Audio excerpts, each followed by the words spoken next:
death by horse dung.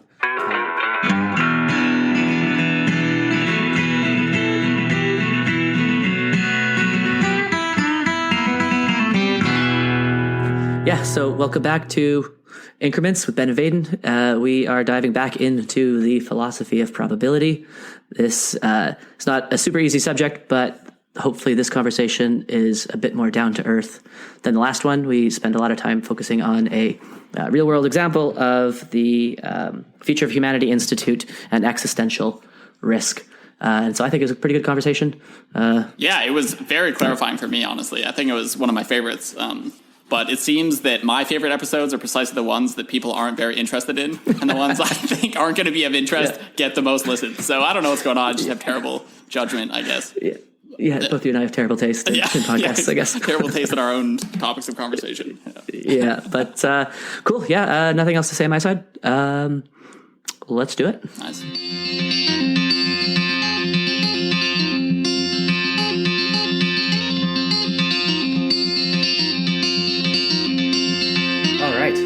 We are diving back into the philosophy of probability, part 2.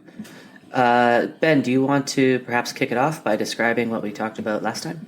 First half, I guess, was just talking about different, the mathematics behind probability a little bit. But our main focus was just how people are interpreting probability and what that means for decision-making in real life. And so we talked about two sort of mathematical, if you will, ways to speak about the philosophy underlying probability, and namely like frequentism and Bayesianism.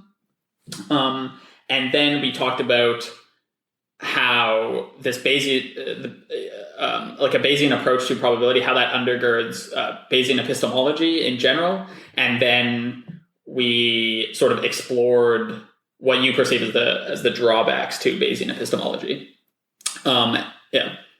We should also maybe say that the whole probability subject got started because of kind of the tail end of our conversation on the hubris of computer scientists, and then the subject of AGI and existential risk. And so that started us in an interesting argument that then we veered to probability. And now I hope to actually come back to that subject and use Sam Harris's latest conversation with Toby Ord as kind of a case study. And hopefully there's going to be a payoff for listeners, because I think that in that conversation and in the book, there's a couple fairly fundamental mistakes that have been made that have obviously gone unnoticed by the publishers, because it's published, and also by Sam Harris, which is uncommon of him. And so I hope to explore that and use that as kind of the payoff for why all of this conversation matters. The one other thing I want to say about the previous probability conversation is we started by giving a bit of like as a way to structure the conversation, I split it into like kind of the ordinary uses of probability, mathematical usage, and the philosophical usage of probability.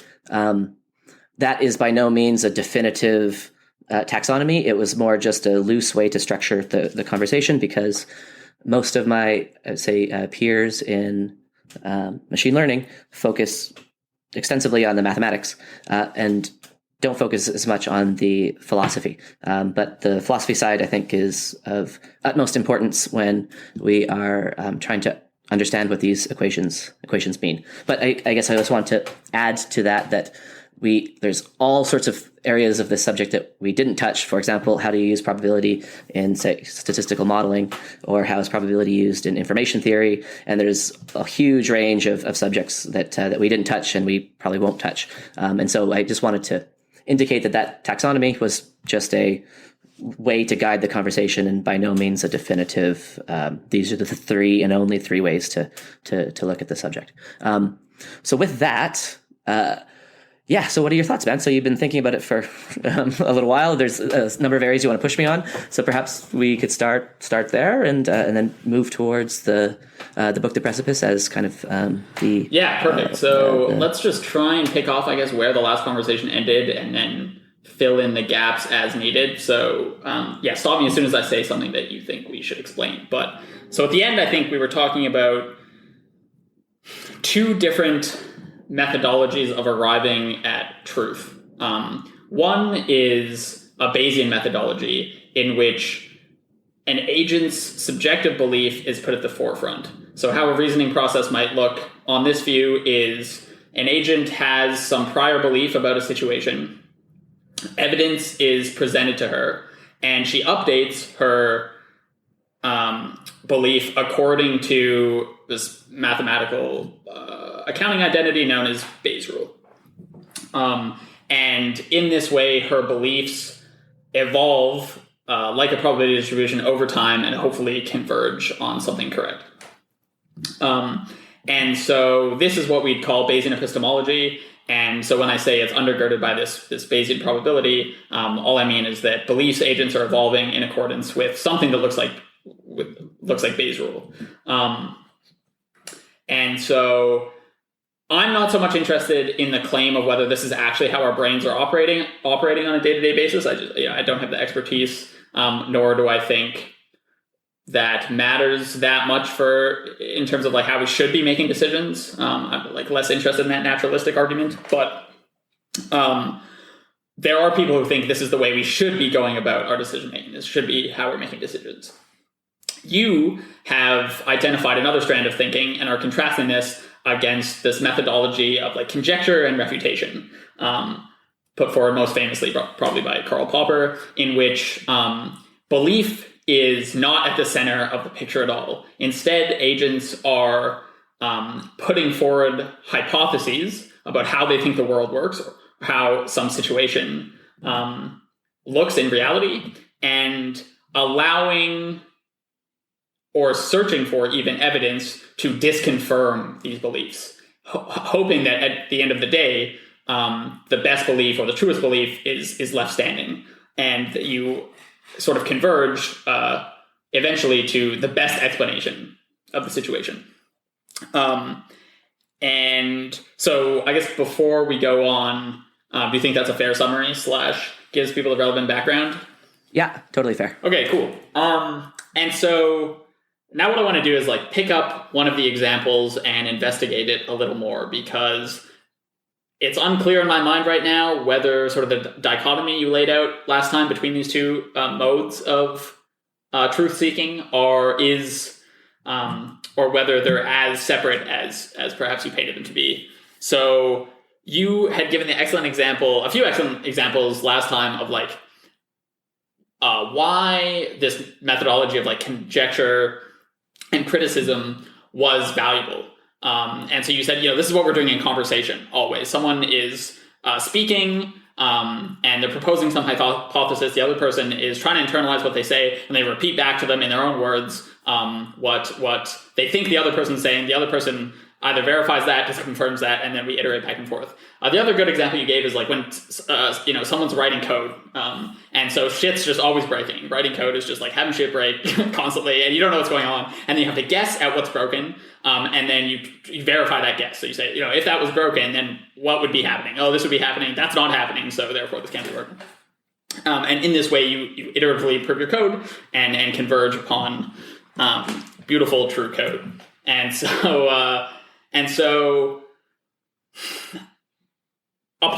this seemed very good to me at the time, but reflecting on it a little more, I'm not as convinced it's as straightforward. So when you're coding and something breaks, or when you're having a conversation with someone and you're trying to figure out what they mean, there's a landscape of possible options in front of you, right? So you're sitting there, your code's breaking, something's not working, or something a little more mundane.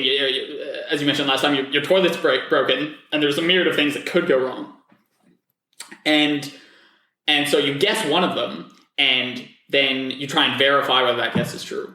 But it seems that the Bayesianism is actually there always behind the scenes, insofar as it is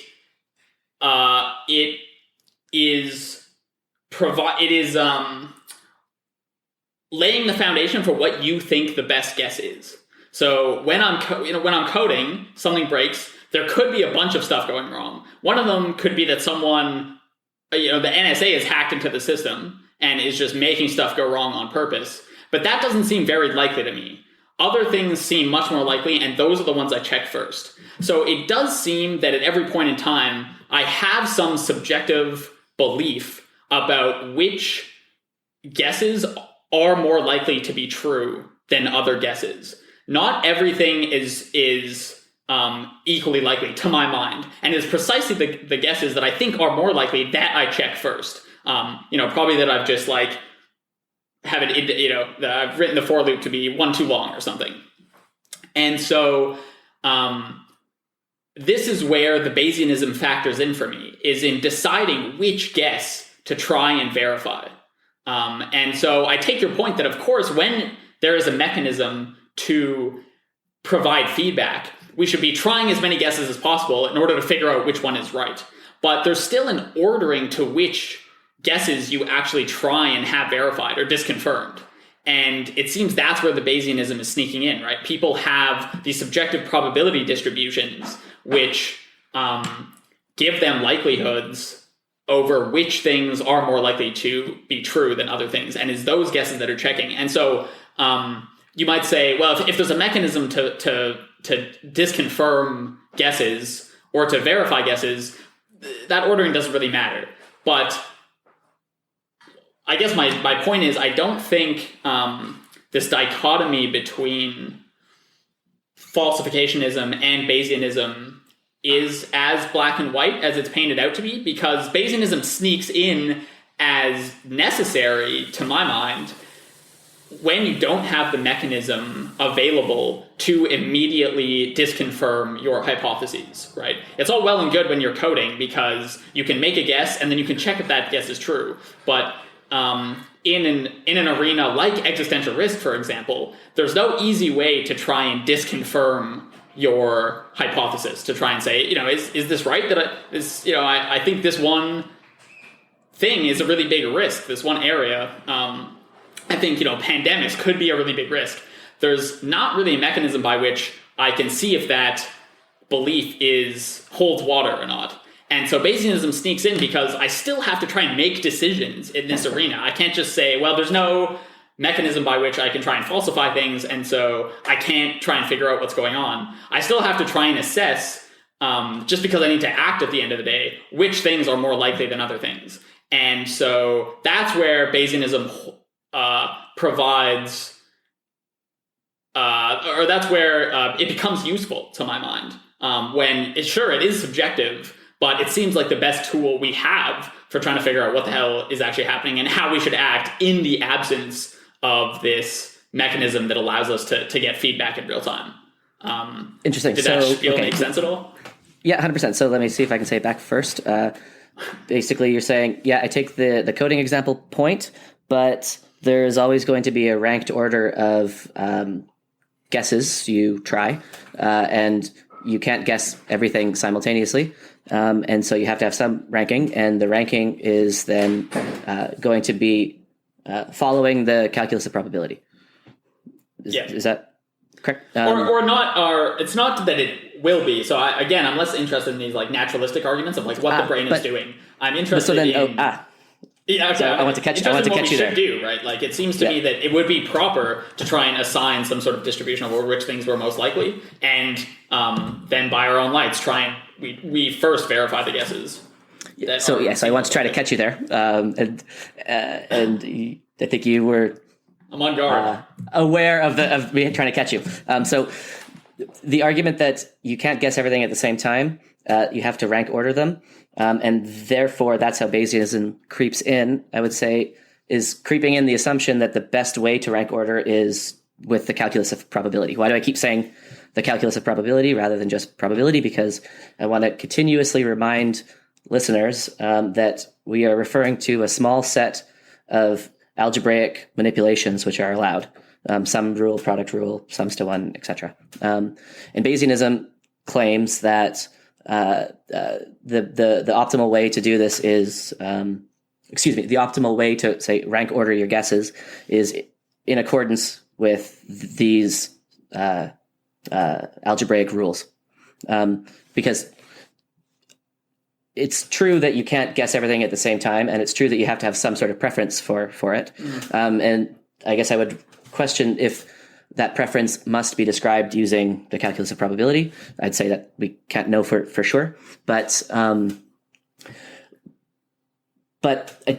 okay. So first, is that a fair summary of your critique of the fact that it's not nearly as dichotomous as I was making it sound? Where I summarized it in such a way that I'm hoping to highlight where I think some of the problems are, but I hope it was still a fair summary. Would you give me the pass on that, or no? Yeah, that sounds right. I'm still not sure. Like, I'm definitely not making the normative claim that this Bayesian reasoning is precisely the only way to try and rank order these things. But I'm using it. But I think it is a good way, just because of because it allows us to get an analytic handle on how we should treat evidence. Nice. Okay, good. So now we're moving to the territory that I really want to move towards. So let me take your point that it's not as dichotomous as I made it sound. Point very much taken. Because upon reading Ord, I realized that the problem is even deeper than what I was highlighting in the previous conversation. And so I want to put a new idea on the table, which is the insistence that scalars between 0 and 1 are the best way to characterize human thought. So Bayesianism, as used by Ord and et al., Bayesians have this tendency to want to use scalars, 0 and 1. Between 0 and 1, floating point numbers between 0 and 1. I realize that that's one of the fundamental differences between, say, this other line of thinking focused around explanation, which is that numbers aren't seen as the fundamental tools anymore. Hey, Vaden from the future here. I was just re-listening to the answer I gave Ben, and I realized I didn't explicitly address his examples. So I just wanted to do that now. When I say that numbers aren't the fundamental building blocks anymore, what I mean is that people actually tend to rank order their guesses in terms of content. So they will say have a set of guesses, and they'll quickly think through what these guesses would imply. So in the coding example, it would be different guesses would imply different bugs. And typically when you're coding, you don't have a single bug, but you have multiple bugs. And so you're going to debug based on which guess explains the most amount of errors in the code as you currently have it. So the rank ordering tends to be in terms of highest content first. And in order to do that, content operates on statements. So statements become the fundamental building blocks, not scalar values. And so that's how what I've said and what I'm about to say relate to Ben's example. Anyways, back to the conversation. So the way that I can kind of summarize the way that Popper and Deutsch and now myself think about it is you take, say, letters and you assemble letters in different combinations, and occasionally you get words. And then you take words and you assemble words in different combinations, and occasionally you get statements. And you assemble statements in different combinations, and occasionally you get ideas. And you assemble ideas in different combinations, and occasionally you get knowledge. So the primitive building blocks and what we're building up towards aren't scalars between 0 and 1, but they're letters, words, ideas, knowledge. So when I was reading Ord's book, I want to go into some of the details and use perhaps more textual examples than I normally would, because I want to highlight where I think this kind of thinking gets us into trouble. But I'd say the fundamental distinction between an explanation epistemology and the Bayesian epistemology is that we Deutschians, Popperians, consider numbers to be just one useful tool in explanation to explain some phenomena, but statements are the fundamental building blocks here. Sure. And so that is a distinction which is kind of implicit. Sorry, that is something which is kind of implicit when we talk about conjectures and refutations, and it's something which is kind of trying to be made explicit in the Bayesian worldview, where you're trying to assign probability distributions to statements. But I think it's going to get us into a lot of trouble, and there'll be points where I'm hoping to highlight exactly where this gets us into trouble. So I'll go into some textual examples momentarily, but I wanted to put that on the table and then kind of throw it back to you, which is the insistence of using numbers as kind of this primary object rather than statements and ideas. Cool, yeah. I mean, I guess, yeah, two quick things. One is that I don't think Bayesians are going around and trying to assign very super precise scalar values. Like, I give this 0.55 or 55% probability that this happens. And an example of this is Ord's book, which we're going to go into, right? So he is very explicit that he's trying to give order of magnitude estimates for a lot of these risks because he thinks it would be dishonest of him not to try and quantify some of his uncertainty. He gives the reader lots of freedom to disagree with him, but he says, if we're going to think really hard about these things, in order to have substantive disagreements, we need to start at least telling people some order of magnitude of how likely we think these things are. Otherwise, people get in agreements where you say something doesn't seem very likely. I say, well, I think that seems relatively likely, but by what I think seems relatively likely and what you see as doesn't seem that likely is actually kind of the same thing. And so excellent. So this is one thing, and then the other one is I'm just still not sure what the alternative actually looks like in practice. So okay, great.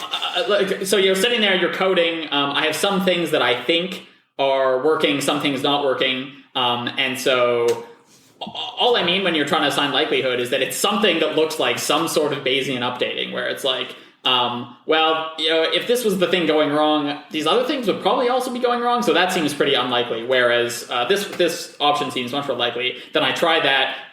If that is falsified, whatever that looks like in that environment, then I move to the other hypothesis. So it's less this very rigid structure of sitting down and writing out a probability distribution for every decision I have to make, but more this fluid process of assigning rough orders of magnitude and acting accordingly.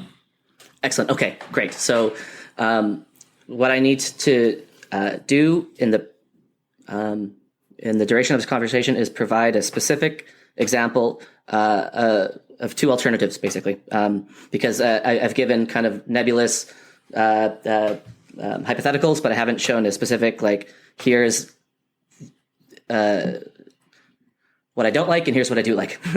So I want to work towards that and pin me to that if I don't provide that, because I have some textual examples that I want to use. I want to say one other thing. No, okay, so I think we should pivot to start talking about the Precipice fully. Before I just jump into the examples, I think we should set it up a little bit. Okay. Because I imagine most of our listeners aren't going to know what this book is. And so this is much more your wheelhouse than mine. So perhaps you want to say a few words about the Precipice. Then I'll say, I think, why it's useful and interesting to talk about. And then I'll return to your request for a specific example. Yeah, that's what I propose.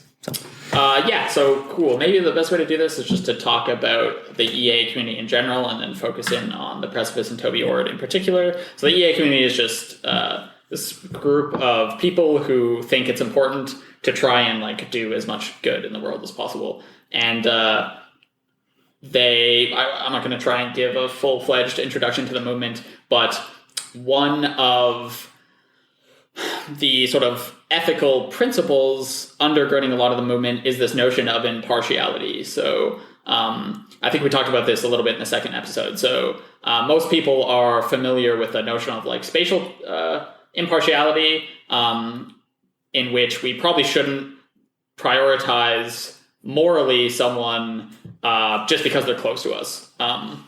Suffering matters regardless of whether it happens in Africa or whether it happens to my neighbor. Humans are equal in this way. Mm-hmm. And this movement, there's a few people in this movement who have taken this one step farther and expanded this notion to temporal impartiality as well, and said, well, if it doesn't matter if someone is their difference in location on the earth at this moment doesn't matter in terms of suffering, then it probably doesn't matter when in time they live either. If we know suffering is going to happen for someone in 50 years from now, when that happens, that suffering is just going to be just as acute and just as terrible for that person as someone's suffering right now. And therefore, we should be thinking about our obligations and to future generations, whether we're setting them up for a world in which they're going to experience vast amounts of suffering, whether we're setting up a world in which they can exist at all, and just trying to think very hard about whether we have obligations to future generations. And so Toby Ord had recently written this book claiming that, yes, we do have obligations to think about the future of humanity. And one of the biggest dangers when considering their well-being is the notion of existential risk. There are other dangers, of course, but this is a big one. So, if we were to kill ourselves off in the next 100 years, then that would snuff out the future of humanity, and therefore all these people who would have lived net positive lives in the future would not be around, and that would be bad. This is like putting aside some of the population ethics arguments, which we might get into later. But anyway, so he realizes that existential risk could be a problem for future generations, and so he wrote a book called The Precipice, which tries to catalog a lot of these existential risks and provide rough orders of estimate as to how likely a lot of them are to occur. And this book runs the gamut from natural risks, so like asteroid collision, volcanic eruption, these kind of things that could pose existential risk, to human-caused extinction. So whether that's engineered pandemics, artificial intelligence, or just falling into some sort of totalitarian dictatorship. And so he tries to think rigorously about how likely these are to happen and about what, if anything, we can and should do about these problems. Excellent. So in our Hubris of Computer Scientist episode, which got this whole ball rolling, you had referenced this book without saying Toby Ord. And then he was on Sam Harris's podcast, I guess like 3 days ago, which is immediately the podcast following Sam's commentary on race relations in the U.S. And so we happen to be tracking Sam quite closely, perhaps inadvertently. So I went into this book and I first I realized where you were kind of getting a lot of your comments from and your thought process in our second conversation talking about population ethics. I think so, yeah. Where we had talked about exactly what you said, which is that you can view population ethics as just consequentialism applied to the temporal domain as well as the spatial domain, except there's something else totally going on. So this was, I gotta say, this is one of the weirdest subcultures I've ever experienced. Like as an outsider reading the way that the people in this field are thinking and talking about these things is just so bizarre. So yeah, one thing I should say actually is I would thinking about things along these lines causes like a bit of a headache, especially when you're trying to figure out like what to do with your career, what ethical moves are now on the table, all this sort of thing. So as opposed to someone who's like coming to this conversation very closed off and like set on existential risk and stuff as like the most important moral problem, I'm really coming to this conversation as someone who would kind of love to have their mind changed here, actually, because it's like something that's very disconcerting to have to deal with, and because it does conflict with so many like just normal moral intuitions. And so I just want to put my cards on the table that I'm very much ready to have my mind change, mostly because it would just make my life actually a lot easier when thinking. Okay, so I hope to change your mind. So I want to talk about what I see going on in this population ethics discussion first, because I think that ultimately the mistake which is being made there is going to be the same mistake, I claim, I opine, that's being made with the probability discussion. So why do I think this is so weird? So this lineage of thinkers, Derek Parfit, Nick Bostrom, Toby Ord.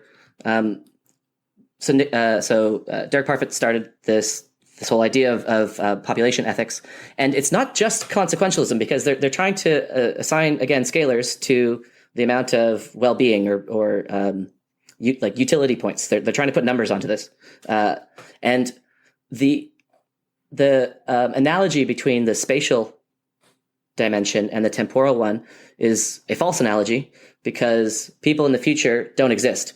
People 1,000 miles away from me do exist. So there's an existence, non-existence problem here. Or not problem, but just I'd say disanalogy. And so I was reading this and I was thinking like things are wrong, like things are just not clicking in. And then the thing that's so weird is that Derek Parfit starts this subject with an impossibility proof.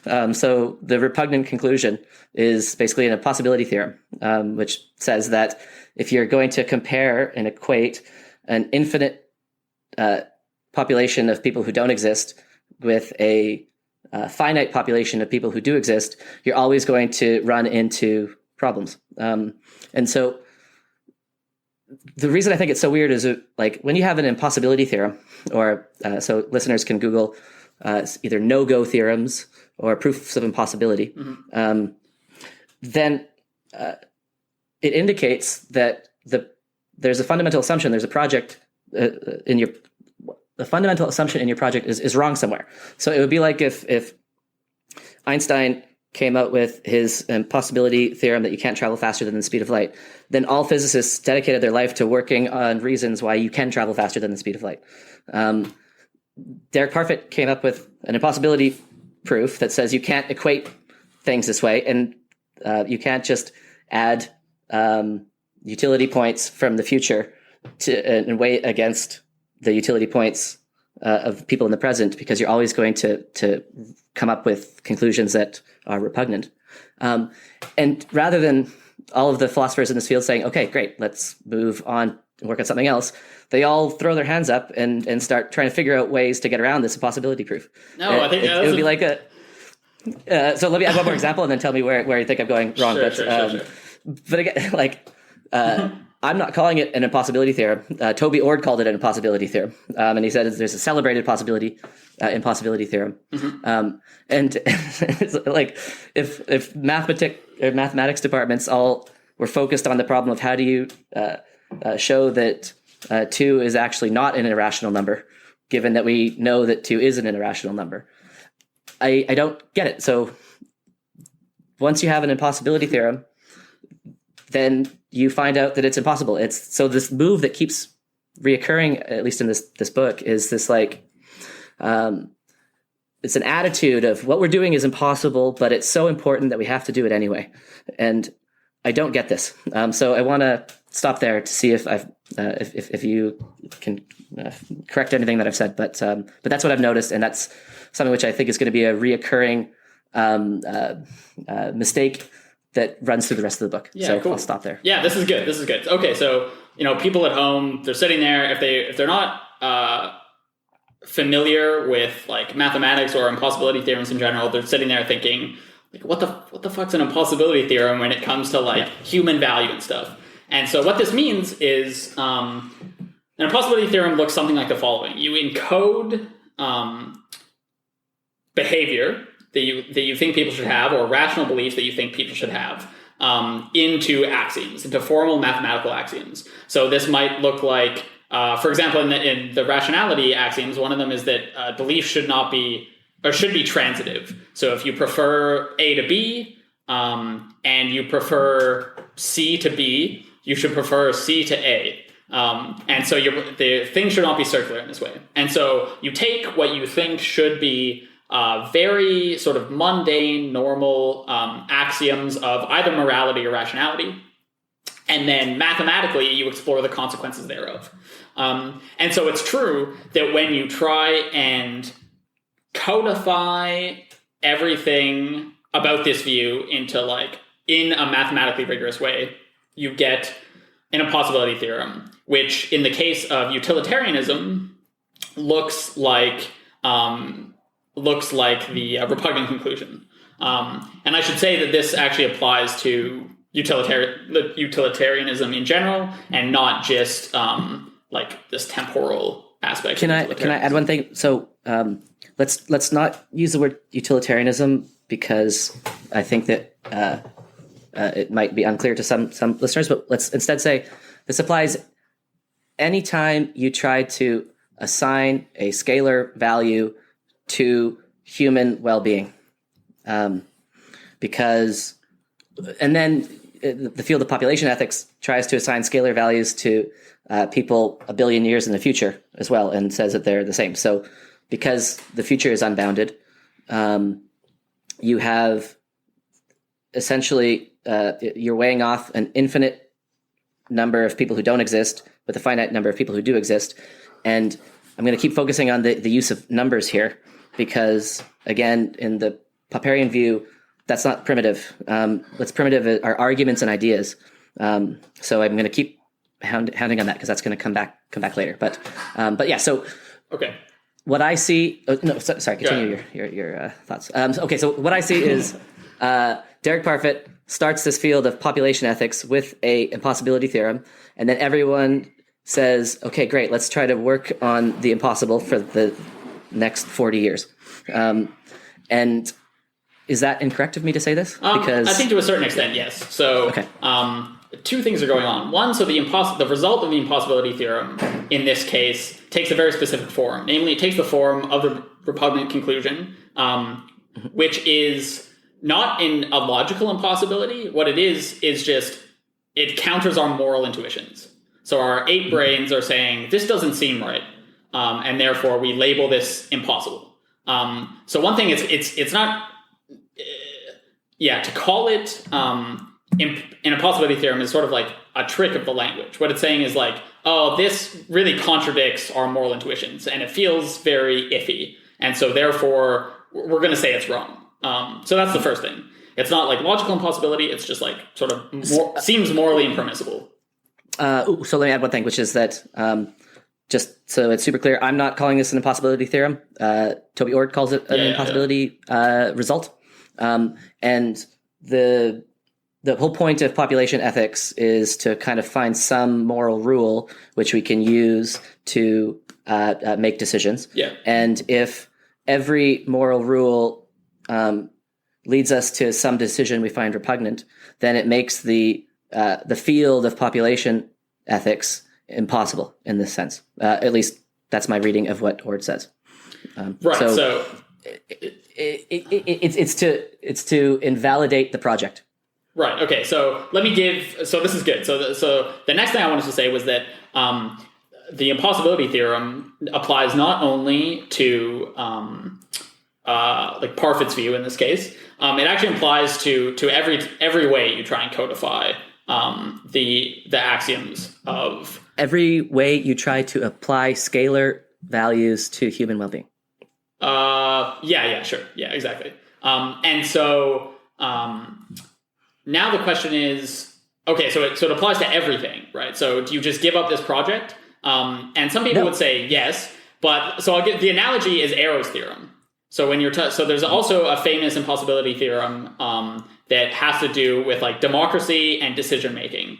And so Arrow's theorem says if we buy certain fundamental theorems of rationality, there's no way to actually have a democracy. There's no way to make legitimate decision-making process and elect someone who is actually representative of all our views. You have to throw out one thing that we don't actually like. And so I have to interrupt a little bit. It's Arrow's theorem doesn't say that there's no way to have a democracy. He says that there's no way to have either a ranked order voting system, and then there's the Balinsky-Young theorems, which talk about weighted votes, or it might be the other way around, in such a way that it satisfies basic principles of fairness and representation. Yeah. So Arrow's theorem proves that there's no way to have a perfectly representative democracy if you define democracy as perfectly representing the will of the people, which is a definition of democracy which I don't think holds. But anyways, continue. Right. But I'm saying, so I guess my claim was that, does this mean that we shouldn't still trade off between different ways of pursuing representative democracies? No, in my view, you have to like bite the bullet and still see which one on the ground actually just leads to the best consequences. Absolutely not. No. So it's so interesting. Like when so I learned about Arrow's theorem and the Balinsky-Young theorems in Deutsch's book on his chapter on choices. And his whole point is that once you learn that there is an impossibility theorem, as applied to the concept of representative democracy, then you realize that the concept of representative democracy is erroneous. There's a mistake there. That's what the possibility theorem is telling us.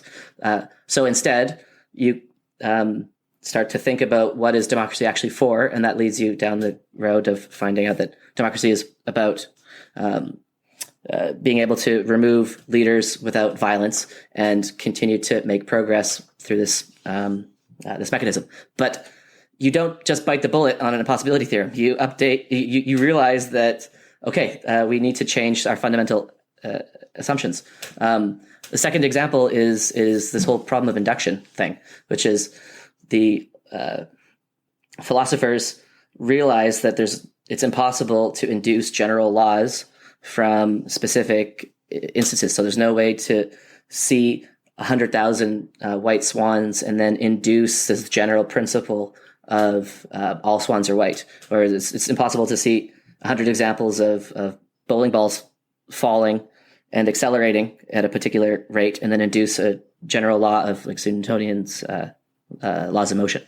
And so philosophers universally were throwing up their hands and trying to bite the bullet and figure out a way to get around this impossibility. But Popper just said, okay, it's impossible. Let's figure out what we can do instead. And so his whole, this whole framework was built on just recognizing when something is impossible, it means it is impossible.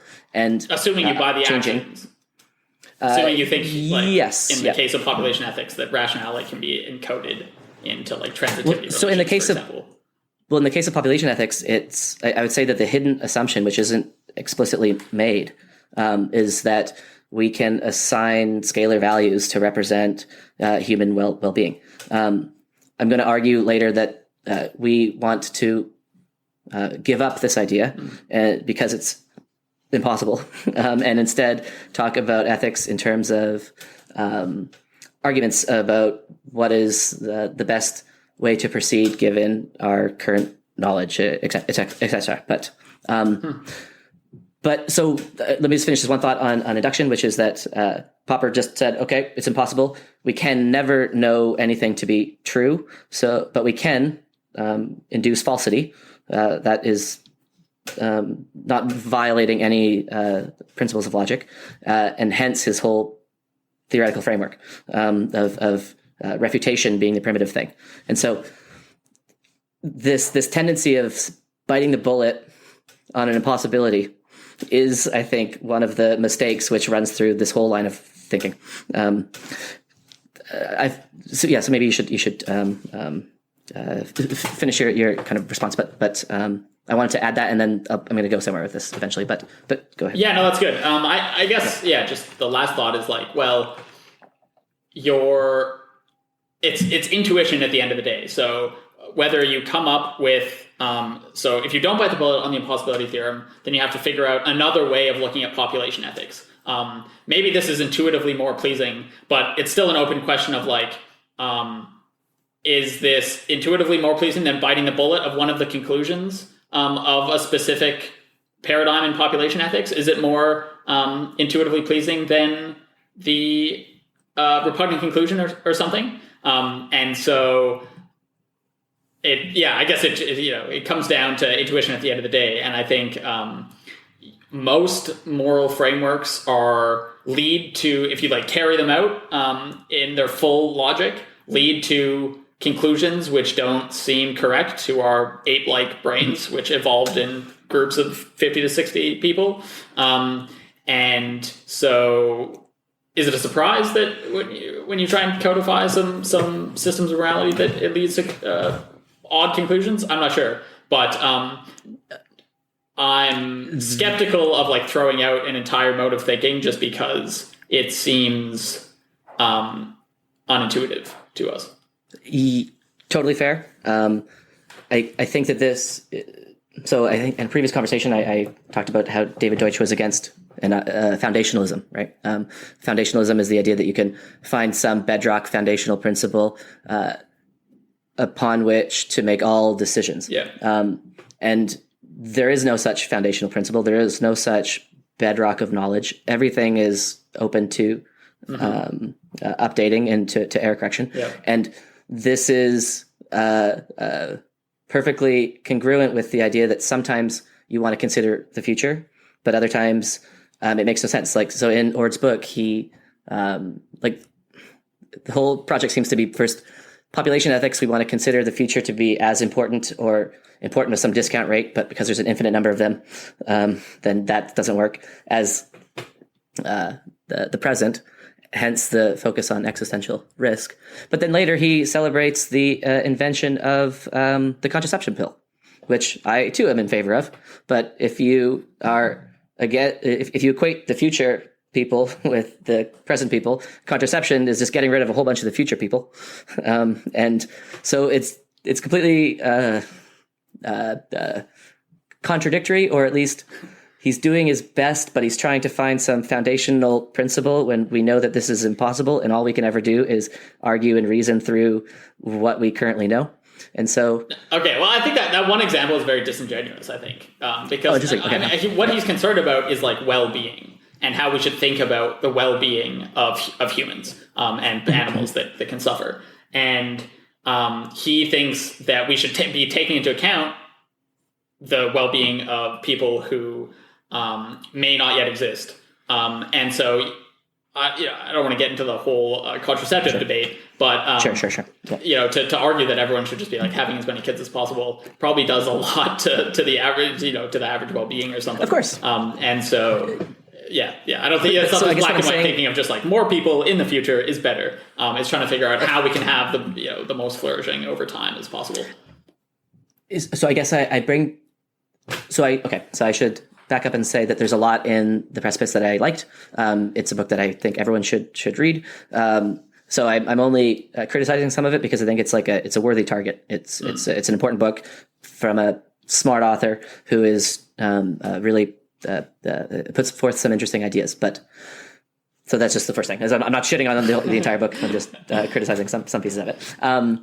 Okay, so let's maybe move back to probability a little bit. So that we don't get too far afield. Yeah, cool. But I wanted to flag that there's going to be this attitude, or at least I've noticed this attitude of, well, what we're doing is impossible, but it's so important that we have to do it anyway. And that is, I think, what's going to lead to the this subjectivist view of probability, because the subjectivist view of probability is implicitly seen as a second best to an objective view of probability. What is the evidence for this? So I want now to provide a little excerpt of Sam Harris's and Toby Ord's conversation from his most recent episode. And I want the listener to notice that when Ord is describing naturalistic risk, existential risks like volcanoes and asteroids, he is using a objective measure, which is counting how often these things have occurred. And then he's going to switch to talking about anthropogenic risks, things which have not occurred. And he's going to talk about risk in the same sense, but there's no such frequency from which to drive this conclusion. So he switches to a subjective definition of probability. So let's play the clip. And astronomers started scanning the skies, and they've now tracked what they think is 95% of all asteroids 1 kilometer or more across. And 1 kilometer asteroid is a tenth the size of the one that killed the dinosaurs, but it only has 1,000th of the energy and 1,000th of the mass. So we could very likely survive that. And they've found 95% of those greater than 1 kilometer across, including almost all of the ones which are really quite big, such as 5 kilometers across or 10 kilometers. And so now the chance of a 1 kilometer or more asteroid hitting us in the next century is about 1 in 120,000. That's a kind of scientific probability from the astronomers. But it also wouldn't necessarily wipe us out, even if it did hit us. And that's a probability that is very unknown. But overall, I would guess that it's about a 1 in a million chance that an asteroid destroys us in the next 100 years. And other things that have been talked about as extinction possibilities, when you look at the probabilities, they're extremely low. So an example is a supernova from a nearby star. It would have to be quite a close star within about 30 light years. And it's extremely unlikely. It's unlikely that this will happen during the lifespan of the Earth. And it's exceptionally unlikely it would happen in the next 100 years. I put the chance of existential catastrophe due to that at about 1 in a billion over the next 100 years. And these are quite rough numbers, but trying to give an order of magnitude idea to the reader. And ultimately, when it comes to all of these natural risks, you might be worried that supernovas and gamma ray bursts and supervolcanoes and asteroids and comets actually is very recent that we've discovered how these things work and that we've really realized with proper scientific basis that they could be threats to us. So there's probably more natural risks that we don't even know about that, we're yet to discover. So how would you think about that? But there's this very comforting argument from the fossil record when you reflect upon this fact that Homo sapiens has been around for 200,000 years, which is 2,000 centuries. And so if the chance of us being destroyed by natural risks, in fact, all natural risks put together, was as high as, say, 1 in 100, we almost certainly wouldn't have made it this far. So using that kind of idea, you can actually bound the risk and show very confidently that it's lower than about 1 in 200 per century, and most probably below about 1 in 2,000 per century. You also take it a little further than that by reasoning by analogy to other hominids and other mammals that would have died in similar extinction events as well. Yeah, that's right. And there's I give quite a number of different ways of looking at that in order to avoid any potential statistical biases that could come up. In general, it's very difficult to estimate the chance of something that would have stopped the very observation that you're making now of happening. There are certain kind of statistical biases that come up to do with anthropic effects. But you can avoid all of that, or most of it, by looking at related species, and you get a very similar result. They tend to last around about 1 million years before going extinct. And so, since Homo sapiens is a species that is much more widely spread across the surface of the Earth, and much less dependent upon a particular species for food, we're very robust in a lot of ways. So that's before you even get to the fact that we can use our intelligence to adapt to the threat and so forth. That it's very hard to see that the chance of extinction from natural events could be, more than something like 1 in 10,000 per century is where I put it. But unfortunately, the same can't be said for the anthropogenic risks. Yeah, and so let's jump to those. You put the likelihood that we might destroy ourselves in the next century by making some colossal error or just being victim of our own malevolence at 1 in 6 rather than 1 in 10,000, which is a pretty big disparity. So in that clip, Ord talks about the probabilities of existential risks due to natural causes, and he talks about, I believe, like supernova extinctions, gamma ray bursts, and asteroids hitting the Earth, and he estimates the probability of an asteroid hitting 1 in 120,000. So these are all counts. You just count how many times asteroids have hit the Earth and extrapolate out from there. So notice that when he switches to talking about existential risks due to anthropogenic causes, so this wasn't in the clip, but now I'm citing his book, he gives the chance of death or existential catastrophe due to AI at 1 in 10. So the 1 in 10 number is not derived using the same methods. It's derived by weighing expert opinion. And so I want to point out that he could have used expert opinion in the former case as well. He could have just weighed expert opinion when it came to asteroids and gamma ray bursts, but he didn't because he first recognizes that objective probabilities that measure that use measurements from the world are better than subjective probabilities opinions. So I want to flag that and then first see how you react to that, but then explain and now start getting close to a specific example of where this can get us into trouble. But are there any comments on your side on that first? Yeah, not much. I guess two things come to mind. One is, yeah, of course, probably most people would agree that you should use frequencies when they're available. The $1 million question is, what do you do when they're not available? And that's what we're talking about here, right? Like in the case where you can't use the frequentist notion of probability, what do you do? And so I'm less worried about that because, to my mind, you maybe did the best thing you could. The second thing is a slightly more technical point, which is I think you could view his application of frequentism from a Bayesian perspective. So you might start out, you take one of these risks out of the pool and you say, okay, how big of a risk is this? So asteroid impact or pandemics, whatever.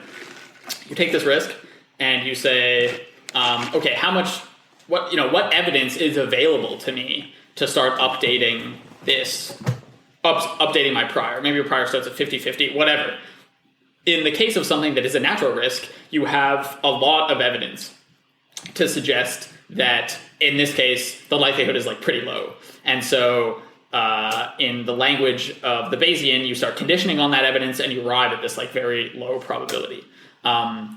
Whereas in the case of something like all-out nuclear war, which would end the human race, you don't have this frequentist notion to rely on. So your initial prior can't move much.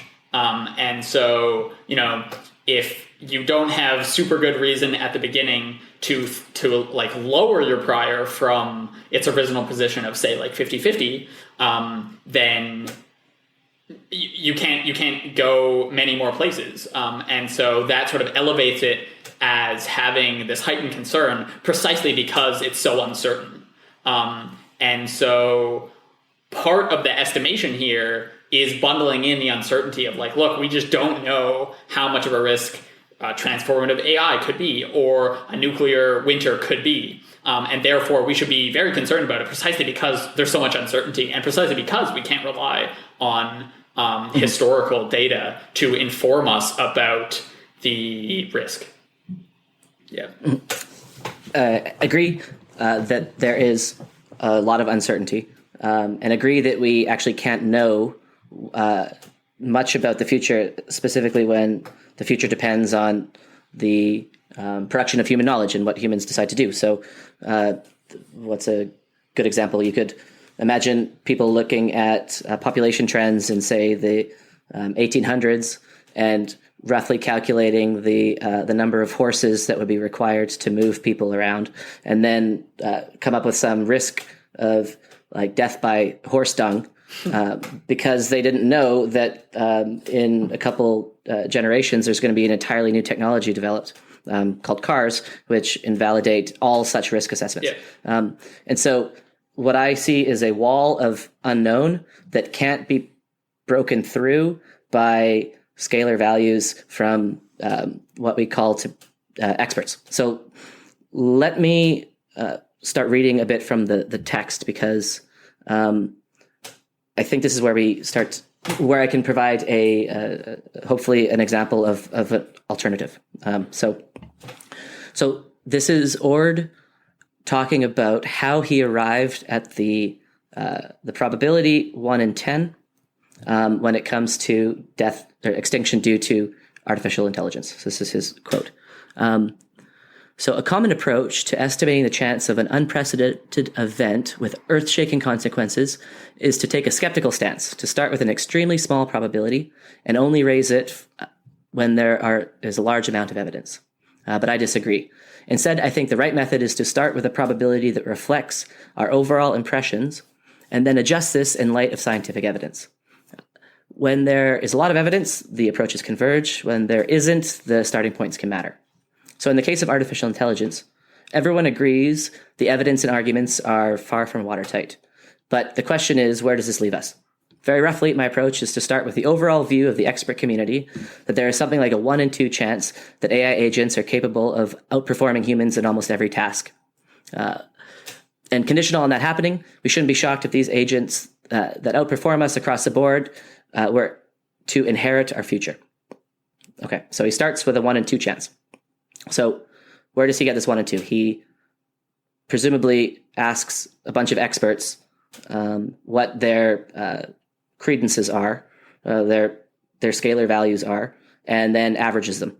Because by definition, an expert, you can't be more of an expert than another expert. Experts is like a binary category. So you're either an expert or you're not. And so I'm imagining his process of coming to this conclusion went something like, I'm going to email all of the experts in, say, the field of, let's say, AI, or choose asteroids if he was to... Actually, no, this is a better way to do it. Let's apply this to the asteroid example. Okay, so he would email every expert in astronomy, and he would say, can you send me a number between 0 and 1 that represents your view that the future will be destroyed by an asteroid in the next 100 years?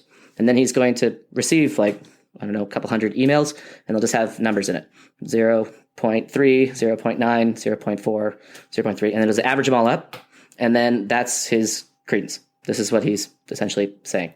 You can imagine him doing something different. You can imagine him saying to all the experts, can you send me your best arguments? Could you give me just explain to me what you think is going to happen? Or in the case of asteroids, the arguments would contain frequency counts, because that's the best argument we could have in this case.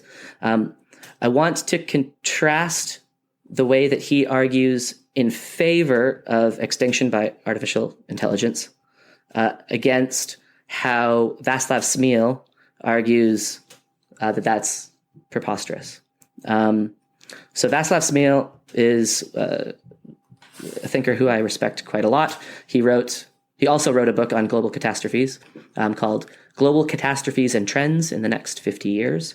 And I learned about him through Bill Gates, actually. So Bill Gates said that Bill Gates said that Václav Smil is Bill's favorite author. And so Václav Smil says the following.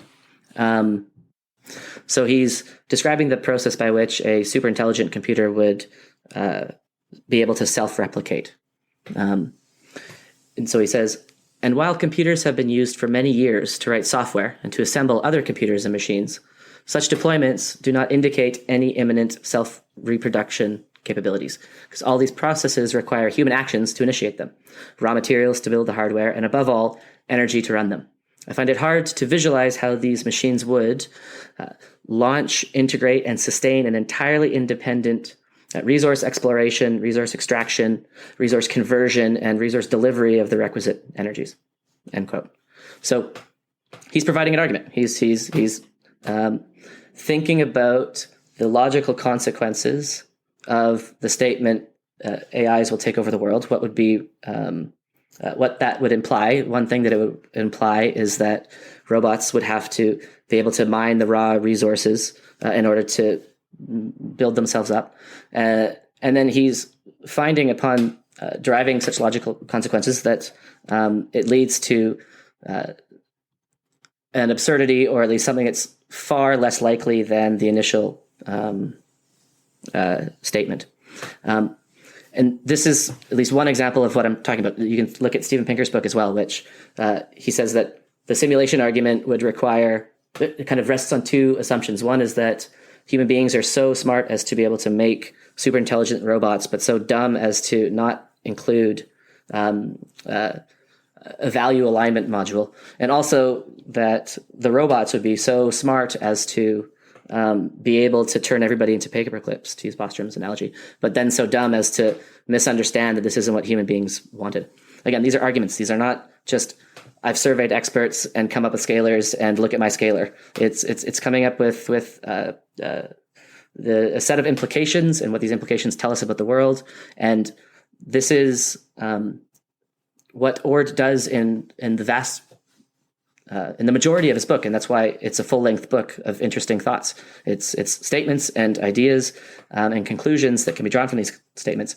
It's not just scalars used to say, this is how I've arrived at my conclusion. And so I put that to you as an example of two very different ways to reason through this problem. One is a survey approach of experts and collecting scalars.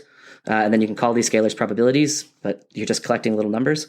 And the other is thinking through implications, coming up with consequences, and arguing based on how these consequences map onto the real world. So I put that. Yeah, I guess I'm slightly confused because on one hand, you're saying that there's an absurdity reached when we're trying to breach the world of uncertainty with expert opinion. So you're saying, experts are trying to assign these scalar values and trying to come up with reasons why they think, in this case, like AGI might be dangerous. And so you appeal to the time of horse-drawn carriages when we might be worried about an excessive amount of dung. And so you're saying, implicit in your argument here is like trying to reason about these things is silly because there's so much uncertainty, there's so much unknown. How can we possibly foresee what sort of conclusions and what the state of our world is going to be 100, 200 years hence? On the other hand, you're now holding up Smill as an icon of someone who has taken it upon himself to decide precisely which arguments seem intuitive and seem most likely to him. So he's taken upon himself to survey the experts in the field and say, give me all your opinions. As someone who's not a computer scientist, I will now sit down and decide which of your opinions seem the most likely to me. And because I pose my conclusion with some rhetorical flair, and it seems odd that a computer could do both, some system could both put together the elements necessary for its own construction and extract them. Therefore, I find this unlikely, and I will dismiss it out of hand. I think this way of assigning scalar values, to use your term, is a way to try and abstract yourself away from your own biases for a second and try and take into account what actual experts in the field think, and to put some faith in the rigors of the scientific and academic process by which the best arguments do win out, and ask these what you're inherently asking is to these experts is which arguments do you find the most compelling? What do you think? And I'm not going to try and pass judgment on that as someone who is not an expert in the field. God. and so I'm going to take that as my starting point. If Smill surveyed all these experts and then decided these are the best arguments and then put the arguments into the book, that's great. Because then you and I can start reasoning through it ourselves. I don't want to start adjudicating the who's right claim on the existential or on the superintelligence thing. I just want to say that by you rightly responding to some of what he said, then that is the process of generating new arguments and ideas. And that process is not able to be had when someone says, I've surveyed the best arguments of the field, the best experts, and rather than just giving you the arguments, I'm going to give you a scalar instead. I'm going to give you a number. And that's what Ord has said the approach that he's going to use, which is surveying experts and not giving the arguments that the experts have come up with. And also, can I just say, I hate this use of the phrase experts. My God. Like, what are experts in this context? People who make no mistakes? People who are more likely to be close to truth than other people? I think that the very existence of breakthroughs, the breakthrough phenomenon, indicates that there are no experts. There's no, because everybody in a field thinks one thing and then somebody else thinks something else. And all the experts were, quote, wrong. But there are people who understand the technology better than my dad. And there are gradients thereof, right? And I think that's hopefully trying to get at. Well, so hopefully these are the people whom you would go to ask for certain arguments, and then put the arguments into the book. Smill also is very careful. So he says on the use of probability. So I guess you had said that there's like a bit of a contradiction in what I was saying, in the sense that I'm saying certain things in the future are unknowable but yet I'm using arguments to say we can know them. Is that? Or you're relying on arguments. I think you're saying things are unknowable, and so what I take you from saying is like it's kind of silly to reason about them, as I think what your example with the dung was trying to get across, right? But at the same time, we're going to reason about them like Smill has. Yeah, well, so we're going to reason. We're just going to reason, and so what does Smill said? So most of the risks arising from long-term trends remain beyond revealing quantification. So here's some examples. What is the probability of China's spectacular economic expansion stalling or even going into reverse? What's the likelihood that Islamic terrorism will develop into a massive, determined quest to destroy the West? Probability estimates of these outcomes based on expert opinion provide, at best, some constraining guidelines, but do not offer any reliable basis for relative comparison of diverse events or their interrelations. What's the likelihood that a massive wave of global Islamic terrorism will accelerate the West's tradition to non-fossil fuel energies? To what extent will the globalization trend be enhanced or impeded by a faster than expected sea level rise or by a precipitous demise of the United States? Setting such odds or multipliers is beyond any meaningful quantification. So the approach that Smill takes that I recommend and that I think is pertinent to this question of how do we come up with knowledge is to say certain things are beyond what we can ask of the probability calculus, and so we're not going to do it. This is the exact antithesis of the approach which the field around Bostrom has taken, which is we can't use we can't use frequencies for probabilities. So rather than just saying we're not going to do it and we're going to reason through arguments about what we can know, they say, well, we're just going to use a different kind of probability, and then off we go. And so this is the same kind of approach of like it's impossible, but it's so important that we have to do it anyways. So it's impossible to use objective measures of probability. And so what we're going to do is just use a softer, weaker form of probability. Smill doesn't take this approach, and instead he says we can't meaningfully quantify things like the probability that the globalization trend will be enhanced or impeded by sea level rise. And so we're just not going to pretend that we can. And this is, I think, very important because when Smill uses probabilities, so in one of his figures later on in the book, he only uses it when he has a data set behind it. And so I want to kind of provide a useful heuristic for when I trust probability, the use of probability versus not. And if I can ask somebody, what is your data set? How did you come up with these probabilities? Then I will believe them. But if you get, well, this is just some subjective belief estimates, then I think that the probability calculus is being used to pretend that we have knowledge in places that we don't. We cannot assign probabilities to global events, specifically when these global events depend on knowledge, which we currently don't have. And so Smill doesn't do that. And this is, I think, the huge problem with how the EA community is using probabilities. So I put that all to you to have you respond.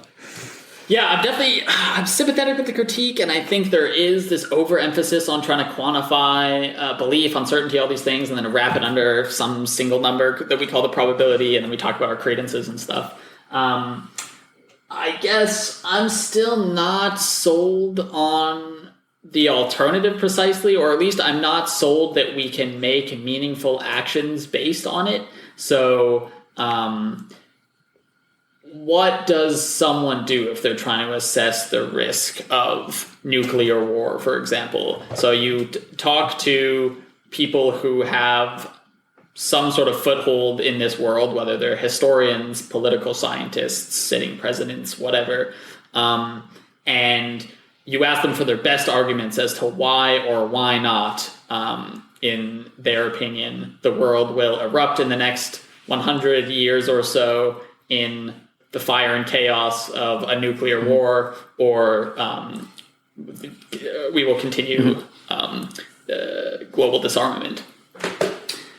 And so you get a bunch of arguments. There's no way of knowing, presumably as an outsider, which one of these seem better or worse. They rely on various estimates of things, estimates of timelines of perhaps how many resources are left in the ground, what have you, to which people have various credences attached.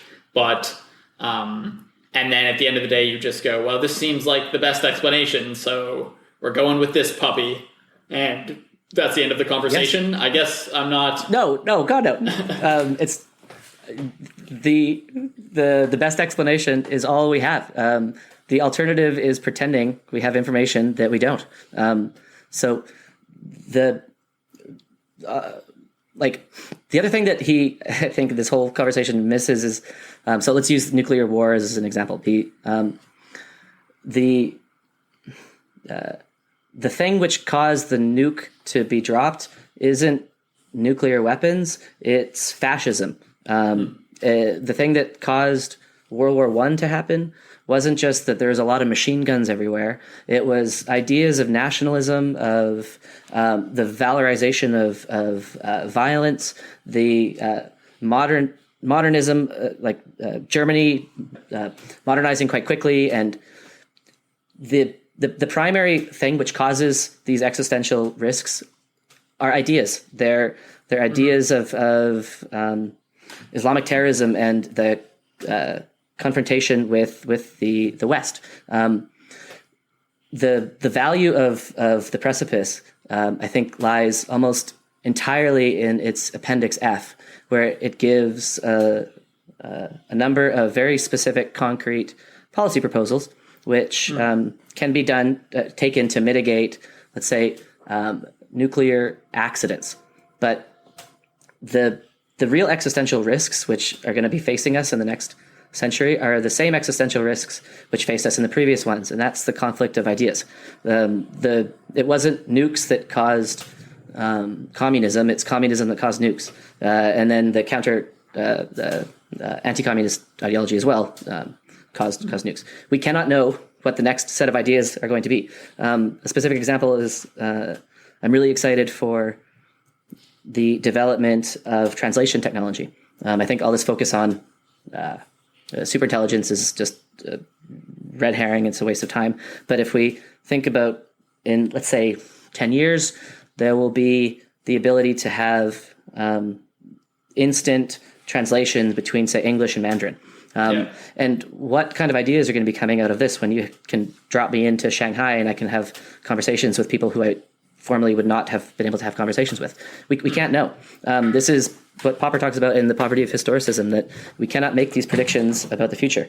And so if Ord focused on not pretending that we can via probability scalars, but instead focused on, say, like talking about his Appendix F, I think we'd be in a much better place, because it's not that we have the explanation epistemology and this other one. It's that all we have is explanations, and we need to just be careful to not delude ourselves into thinking we have more knowledge about the future than we do. And the other thing that's just so weird about this book is that everything I'm saying is recognized by Ord in the book.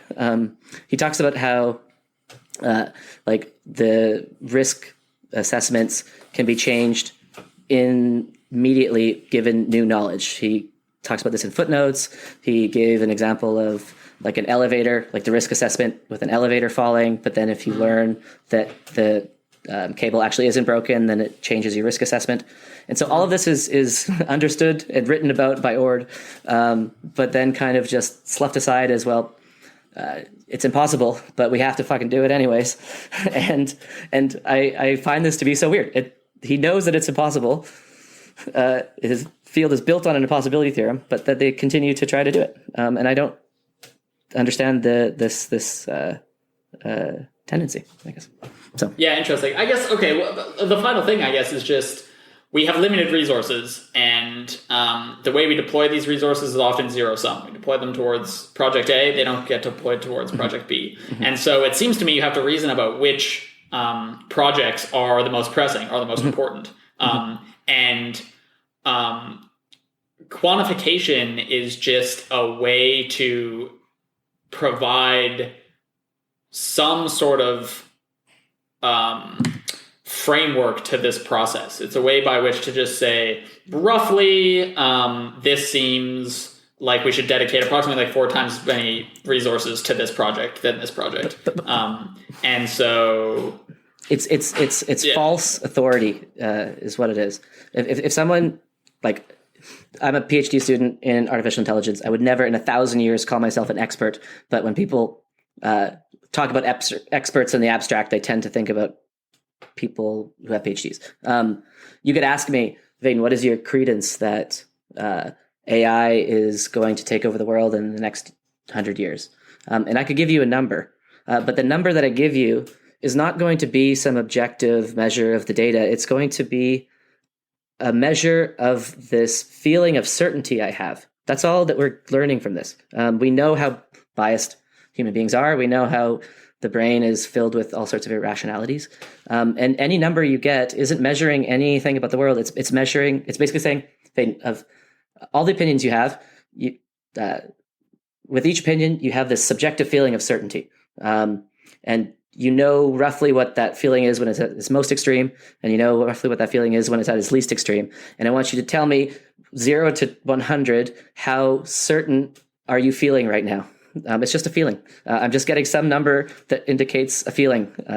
And so I can collect a bunch of these feeling numbers all over the place, and then I can aggregate them, and I can use fancy words to talk about credences and subjective probabilities and stuff. But the only thing that we're learning is a subjective feeling state of certainty, because that's all that we can get from a number like this. And then it's just dressed up to seem much more scientific and objective than it actually is. But you have authors like Václav Smil, like Steven Pinker, who don't settle for these kind of red herrings. They just say, we can't know this, I'm not going to use this, and let's talk about what we can know. But then you have the circle around Bostrom and the AI community that insists on kind of imbuing probability with this prophetic superpower that it doesn't have, and it can't have. We cannot know this. And again, these arguments are all in the Precipice itself. They're in footnotes, and they're in kind of in the same style as like, well, we need to we need to come up with some sort of population calculus. Sure, there's an impossibility proof that says that this is utterly impossible, but it's so important that we need to do it anyway. And that's what I'm kind of pointing at. Nice. I like it. I like the critique. I don't know exactly what I think of it yet, but it's very persuasive and definitely needs to be out there. Should we let people go for the time being and either pick this up next time or just have Toby Ord on so he can defend himself? I would just say to listeners to get a hold of the Precipice and simultaneously get a hold of Václav Smil's Global Catastrophes and Trends, which is cited by Nick Bostrom in one of his papers. So they know about Bostrom knows about Václav Smil, and just see how careful Smil is to not say anything that he knows we can't know. Compare that to the Future of Humanity Institute and how they use probability in a way to, I argue, claim authority, probabilistic authority, but authority nonetheless, and knowledge where we can't have it. And so it to anyone who wants to see why the philosophy of probability matters, compare and contrast the two treatments of the same subject, and hopefully you'll see the same thing that I see. Nice.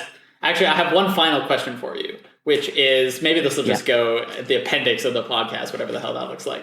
But so there's a tendency for people who reason in this way to assign credences to their beliefs. So say like, yeah, I think this will happen with like 80% certainty. And no one's fooling themselves that you can have like repeated trials of this event. And so that's not how they're justifying this 80% credence, say.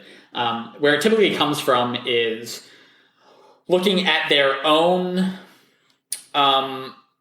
history of assigning credences to different kinds of events and different outcomes. And so you say like,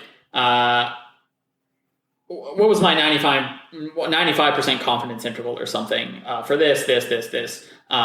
And when I've said in the past that something's going to happen with 70%, and then I look at my history of reasoning in that way. When I said something was 70% likely, does it actually happen approximately 70% of the time? Am I like quote unquote well calibrated in this way?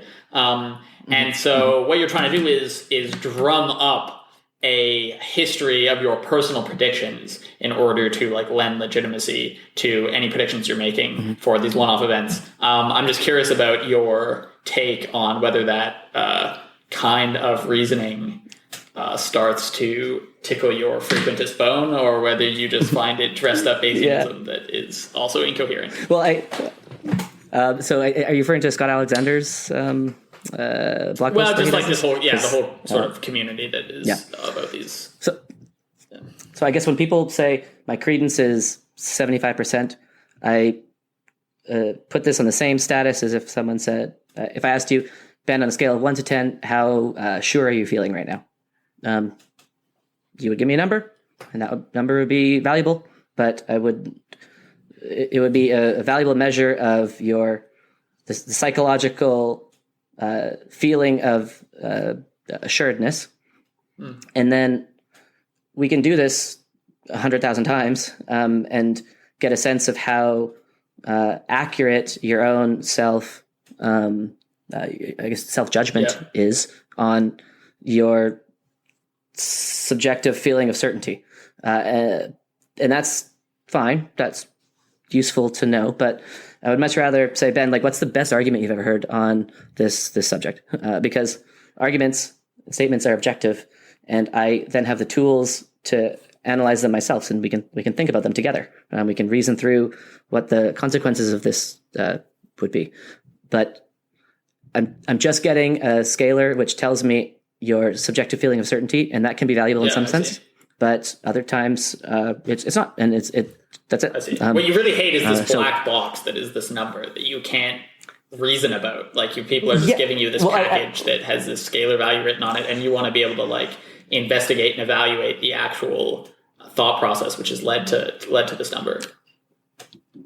That's one thing that I really dislike, because it just black boxifies all of the evidence that has led up to this number. But also it, I think, misleads people into thinking that they're learning something about phenomenon A when they're actually learning something about phenomenon B. So Sam Harris thinks that when he learns from Toby Ord that it's 1/6, that he's learning some objective thing about the future, probabilistically in a not falsifiable way, but he's learning something about the future, when I would argue he's more learning something about Ord's subjective feeling of certainty. I think he would admit that. I think if you asked him what does the value 1/6 represent, I think he would say Toby Ord's assuredness that we are going to kill ourselves in the next century. Great. And if that was what he really wanted at the end of the day, then and what Toby Ord thinks is creates knowledge, then he should just write a book that consists of one page that says 1/6. But he obviously didn't do that. He wrote a book containing arguments and the conversation. And so I see that Sam's, like, the process he is actually taking is the one that I'm advocating. He's just this probability thing is confusing the subject a bit, because like Smill only uses probabilities when you have a data set behind it. And so that would be the one single takeaway, at least for me, that which is I want to ask to see someone's data and how they came up with these numbers. I don't want to be told it's from a survey of experts, because that is being used in place of arguments. So if he had just thrown out the numbers and just said, I surveyed experts, and based on that, I'm not sure whether it's more likely or not. I can't reason based off that. Now, given that I have surveyed experts, now I'm going to continue with my argumentation, which now looks at the progress of computer science over time. And so this is exactly what he does. He's just hasn't put any numbers to it. And so it seems like you'd be more okay with that process, but he's just providing additional context to understand his subjective belief of the situation. In a way that is making it seem as objective as counting asteroid strikes. That's where I guess we disagree. I don't think he's trying to masquerade the probability as something objective. I think he's very clear that this is this is subjective credence, and it's up for debate, and it's an order of magnitude estimate only.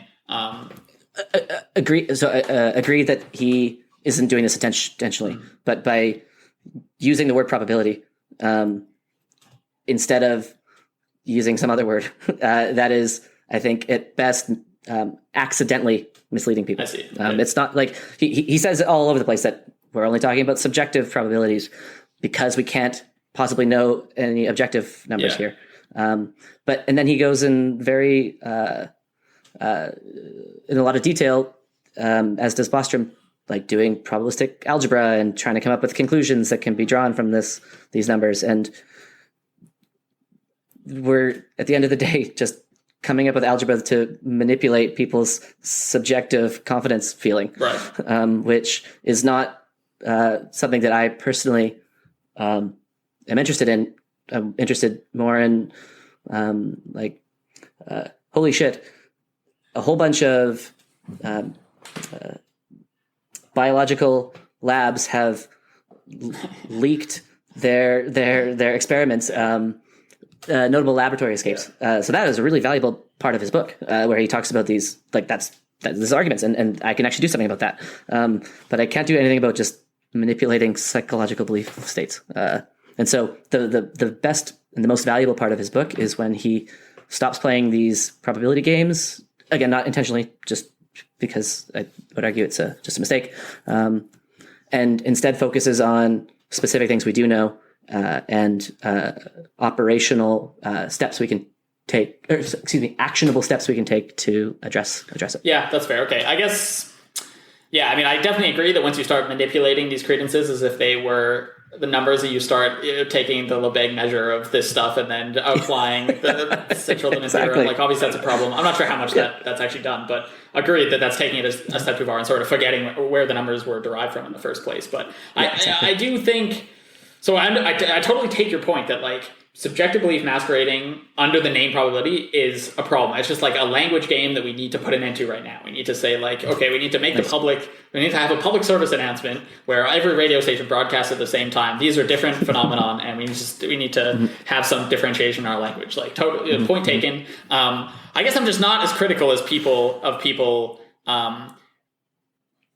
augmenting their reasoning with numbers, because it gives me an idea of what arguments they've found persuasive. When Ord is writing this book and he's saying the probability of nuclear winter combined with AGI combined with all these anthropogenic risks are much higher than the natural risks. The first time I read that was counterintuitive for me, because you think, like, holy shit, we're not in control of the natural world at all. And so that allows me to now dig into the arguments for myself and say, like, I have.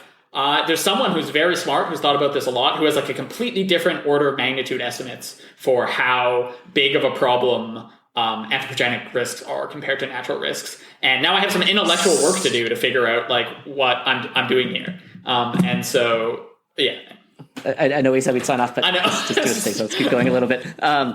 There's a big difference between him saying, okay, here are the 10 risks that I've investigated. I'm just going to rank order them in order of my rough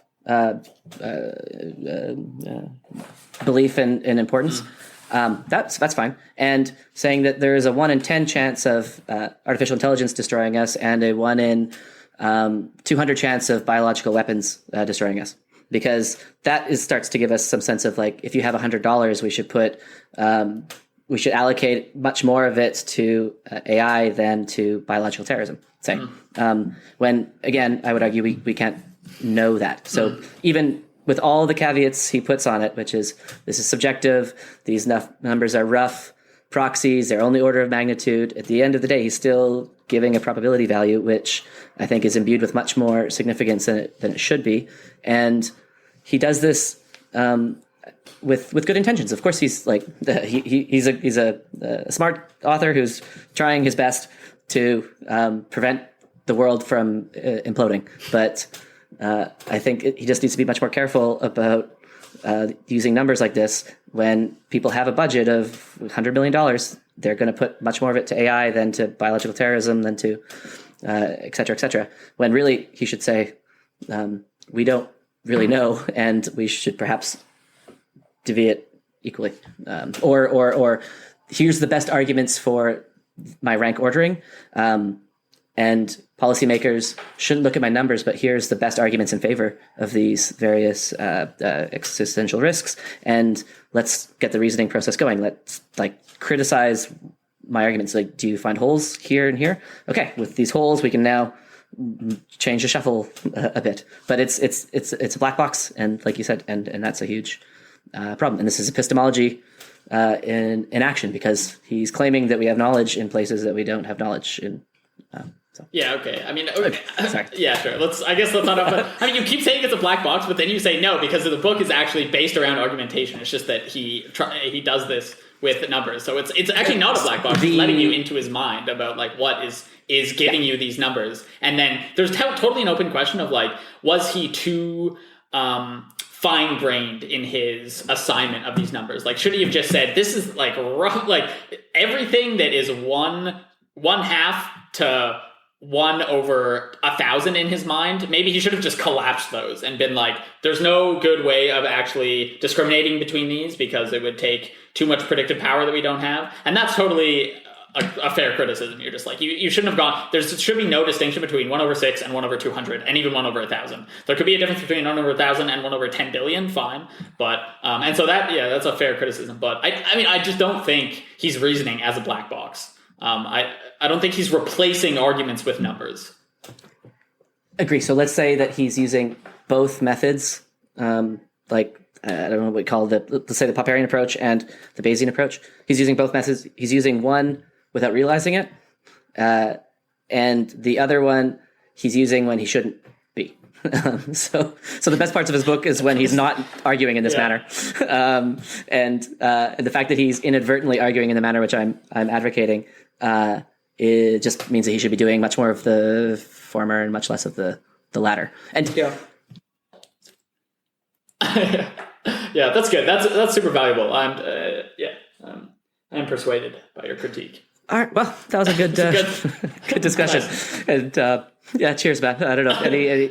No, we already did the final words. People, we won't do that again. At this point, I'm signing off, and I'll see you next time. Yeah. Okay. Cheers, man. Bye.